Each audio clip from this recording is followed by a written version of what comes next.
The story of Danny's life was a testament to past wounds. He lost his wife and two kids in a catastrophic explosion.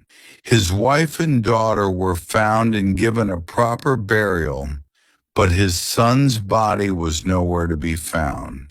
For a decade, every single week, he'd make a beeline for the police station, hoping for some shred of news about his missing son. But the answer he got was always the same: come back next week. Every time without fail, he'd get on the bus to go home, but not before telling the driver he'd be back again the next day. This routine had the driver shaking his head in disbelief. He finally told Danny to just let it go, because his son was most likely gone for good. But Danny's determination was strong as an ox. He shook his head, admitting he could never move on until he could bury his son, who had a telltale red birthmark on the back of his neck. On a daily basis, Danny ran a small mini-mart, which also doubled as his home. That day, while he was minding the store, a customer started making a scene. Luckily, a tough-as-nails woman in red stepped in and handled it. Not long after, shortly after, two local police on patrol showed up, and they seemed to know Danny well. One of the police officers asked Danny to teach him kung fu because it turned out that behind his calm demeanor was a monster. He was a former Chinese Special Forces member and a kung fu expert. But their conversation sent Danny's mind drifting back to 10 years ago. He was showing off his brand new mini-mart, which even had a secret underground tunnel. His wife was giving him a used car as an anniversary gift. But suddenly the sweet daydream was shattered when the mini-mart floor shook violently, as if a massive earthquake had just hit. Well, let's take a trip back in time to 1 hour before the incident. In a safe house, two foreign soldiers were keeping an eye on a woman who was a key witness, holding the secret to a major case.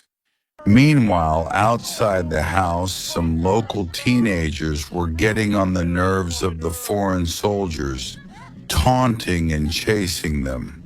Just when the soldiers were probably at their wits' end, a group of veiled troops suddenly stormed the safe house. In the tense atmosphere, one of the female soldiers tried to help a little girl who was scared out of her wits, while another guard, the male, was shot to death. The female guard saw a small girl crying and decided to help her, but eventually she was also killed. While the guards were putting up a good fight, the female witness they were supposed to protect had mysteriously disappeared. They didn't have time to look for her because a fresh wave of the attackers was already breathing down their necks. After the brutal battle, the commander of the guards was taken to meet the gang's leader, a merciless and cruel mafia boss called Father by his lackeys. He was always accompanied by a mysterious woman named Bella. The foreign soldiers admitted that the person they were looking for had escaped. Not long after, Father's right-hand man, Stephen, handed him a cell phone with an incoming call from a government official. The official was mad as a hornet and gave them an earful for daring to attack a Chinese community. But father just said that all he wanted was the woman who held his biggest secret. If he failed to get her, their entire operation would go down in flames. The official gave them an ultimatum. They had only 12 hours to find their target. Back at the mini-mart, all communications suddenly went dead. The tough-as-nails woman from earlier and a man came into the mini-mart to take shelter. Shortly after, a priest and a woman named Sheila came in, carrying an injured child. Danny acted deftly, using his expertise to remove a large clot of blood from the boy's stomach. Thanks to his quick actions, the kid regained consciousness, and everyone breathed a sigh of relief. Not long after, father and his gang of villains showed up to surround the shop. The arrogant customer from before, who felt he hadn't done anything to deserve this, and two other customers decided to go out and surrender. But the villains just shot the two people dead, leaving the arrogant guy shaking in his boots. He only survived because Danny quickly pulled him back inside. The attackers were there for Sheila, who turned out to be the person father was after all along. Father gave Danny 3 minutes to hand her over to him. Meanwhile, Sheila, who was previously scared out of her mind, was now ready to sacrifice herself and hand the chip she was carrying to Danny to save everyone else. But Danny stopped her cold and immediately closed the shop's rolling door. Since Danny was showing resistance, father ordered his right-hand man, a guy with a steel bucket covering his head named Bruno, to go in and get Sheila by force. Inside the mini-mart, the others were livid with Danny's actions. One of them even pulled Sheila away, ready to throw her to the wolves. But the ruthless gangsters got to him first, finishing him off in a flash. After securing themselves, the arrogant customer started mouthing off, but Danny immediately shut him down. He made it clear that no matter what, they were all going to die at the hands of the villains. Danny then ordered Frank to get everyone to the shop's basement. Once they were ready, Danny quickly assembled a simple trap.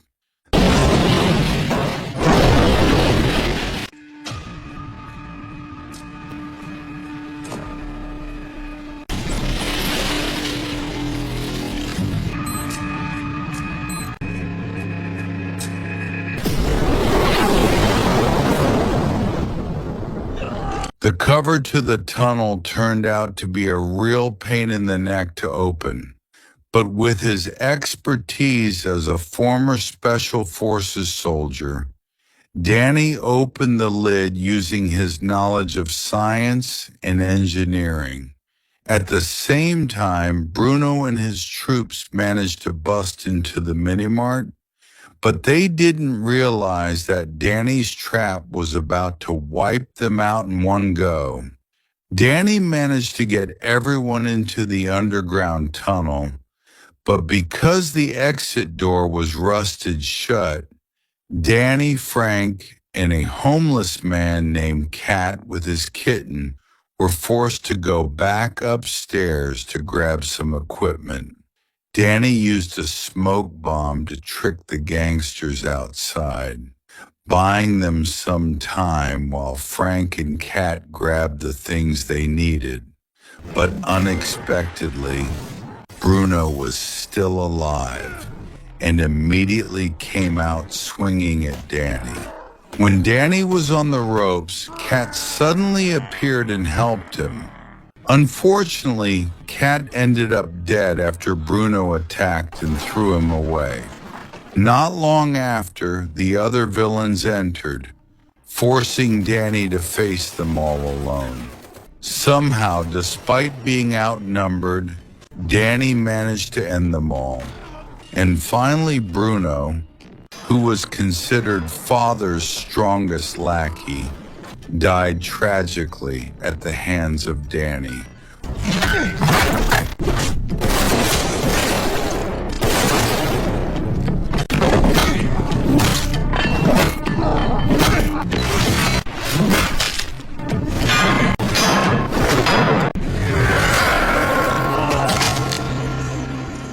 When Bruno's body was found, Bella, who considered Bruno her own brother, broke down in tears.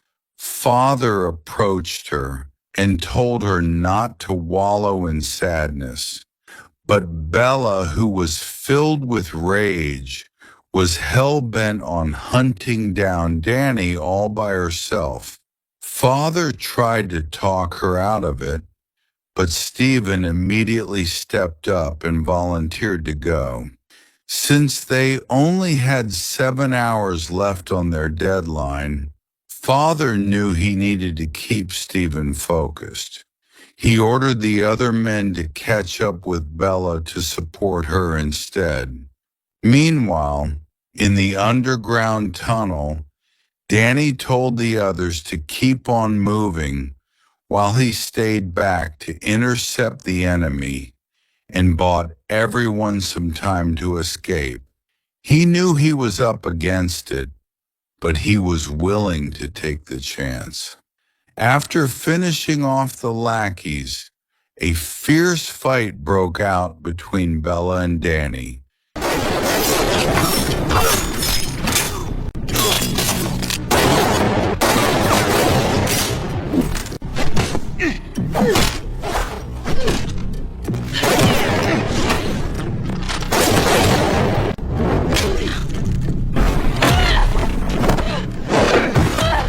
She was surprisingly a match for him, and Danny had to suffer some serious injuries. But he had more experience in this dog-eat-dog world. He eventually managed to turn things around and beat Bella using her own weapon. Feeling she had no chance to win, Bella pulled the pins on 2 grenades and blew up the tunnel.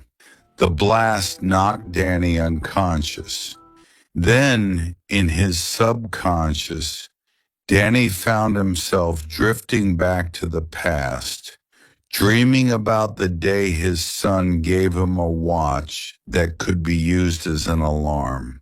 The memory was a powerful reminder that he shouldn't give up because time was still ticking. Danny eventually woke up after hearing a sound coming from his watch. With his body covered in cuts and bruises, he got up and quickly followed his group. But he got a nasty surprise when he reached the exit. The iron door was locked up tight. On the other hand, Father received the report that the tunnel had collapsed and was absolutely furious. He then ordered Stephen and his troops to immediately go inside and hunt down Danny. The group of survivors was still trapped inside the dark, narrow tunnel. In the tense atmosphere, the priest knelt and prayed for the very people who had put them in this mess. It had the others wondering why he would pray for people who were so devoid of humanity. That's when the priest told them his story while serving in that city. He said the villains were once just young people who survived by scavenging for free bread at his church every week. But a few years later, they returned with their faces covered by veils and a weapon in their hands. They were no longer innocent beggars, but soldiers who had been recruited to kill. It turned out the leader of those church children was none other than Stephen.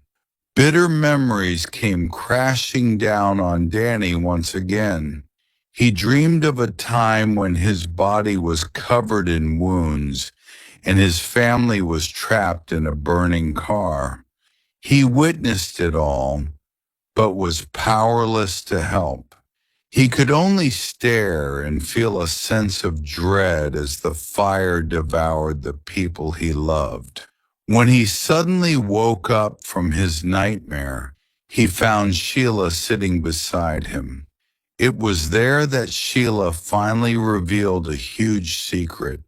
The chip in her hand contained the crime records of the villains, a mafia group that was considered the most dangerous in all of Southeast Asia. On top of that, the chip also contained a whopping $3 billion in electronic money. It was no wonder that father was desperate to hunt her down.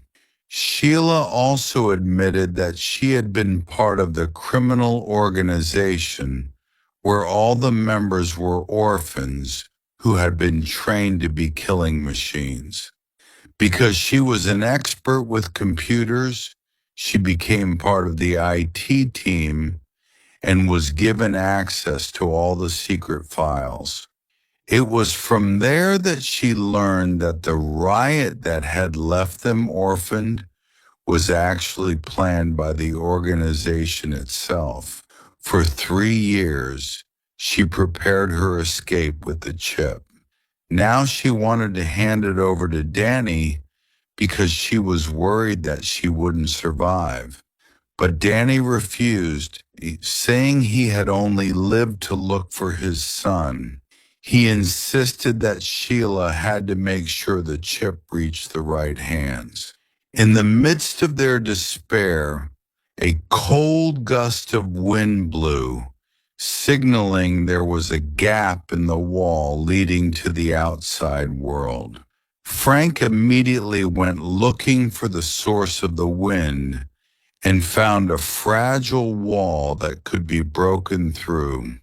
Meanwhile, one of Father's men finally got his hands on a map of the secret tunnel. Without wasting a single moment, Stephen immediately directed his troops toward a door that was likely the way out. However, Father told some of his troops to stay behind and carry Bella's body out. By morning, Danny's group had managed to find an exit through the air vent of a tower. After being trapped in the darkness for so long, they finally got to breathe easy again. But their freedom was short-lived. Unexpectedly, a skilled sniper from the enemy's side had been waiting at a distance. He shot half of them and immediately reported their location to Stephen. Danny quickly came up with a strategy and a gunfight broke out.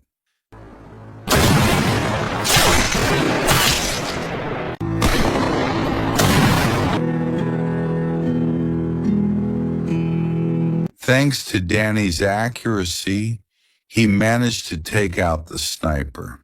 Then he and the rest of the survivors, namely the priest Frank and Sheila, hurriedly got the hell out of there. Not long after, Father's troops arrived at the same spot, but Stephen found nothing. Father, clearly disappointed that Stephen failed to get their target, then promoted one of his men who had given the tunnel's map earlier, someone named Craig. At that moment, Stephen's gaze landed on an old warehouse not far away. Sure enough, that's where Danny and his team were hiding. Meanwhile, realizing the danger was brewing, Danny asked Frank to get the others away so that Sheila could still save the chip. Even though it was hard, they finally complied and left Danny alone to block the enemy's path. Not long after, Father's troops led by Craig arrived at the warehouse first. Craig, whose enthusiasm was at an all-time high after being promoted, led his troops to move in. But what they didn't realize was that trap after trap was ready to finish them off. Danny fought with everything he had, eliminating the villains in the warehouse one by one. After successfully seizing Craig's communication device, Danny lured Stephen by giving him a signal of his whereabouts. A few minutes later, Stephen and his men arrived at the location. They moved carefully, combing every corner of the warehouse, which was a bloody mess of their own fallen comrades. But even with their caution, they still couldn't escape Danny's trap.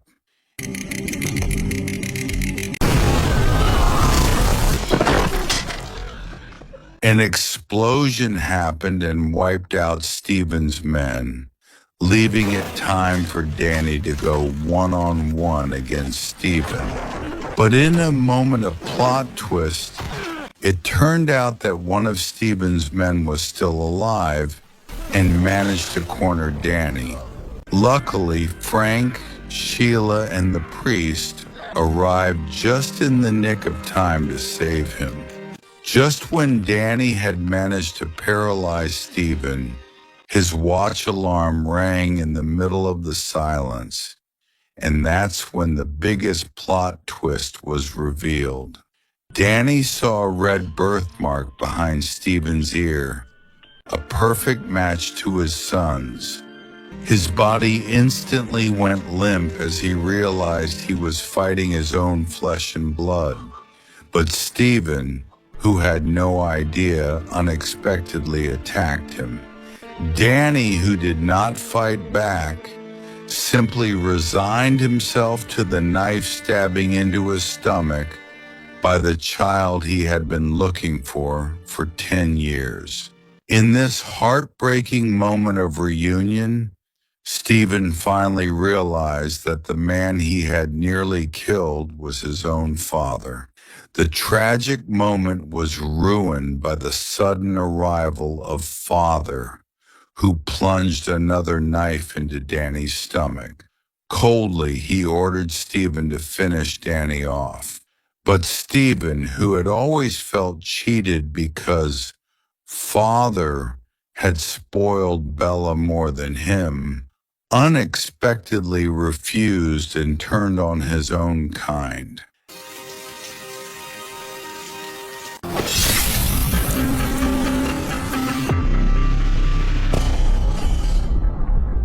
After the incident, it was explained that Danny fell into a coma while Frank chose to return to China to go back to his father's hometown.